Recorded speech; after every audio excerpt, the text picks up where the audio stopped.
বৌদিমণি, এইবারে চালগুলা খুব ভালো আনিছো গো। হ্যাঁ গো, ঠিক বলেছো। মা, এইবার কি কি পিঠে বানাবে? রাতে তো দেখবি কি কি পিঠে হচ্ছে।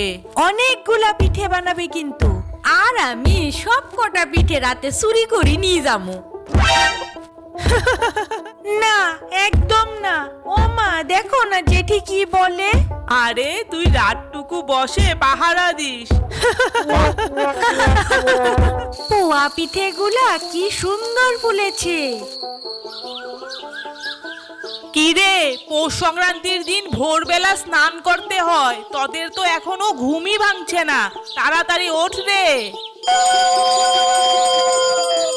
এই নে, এই পিঠেগুলা দুজন মিলে জেঠিকে দিয়ে আয়। আচ্ছা মা।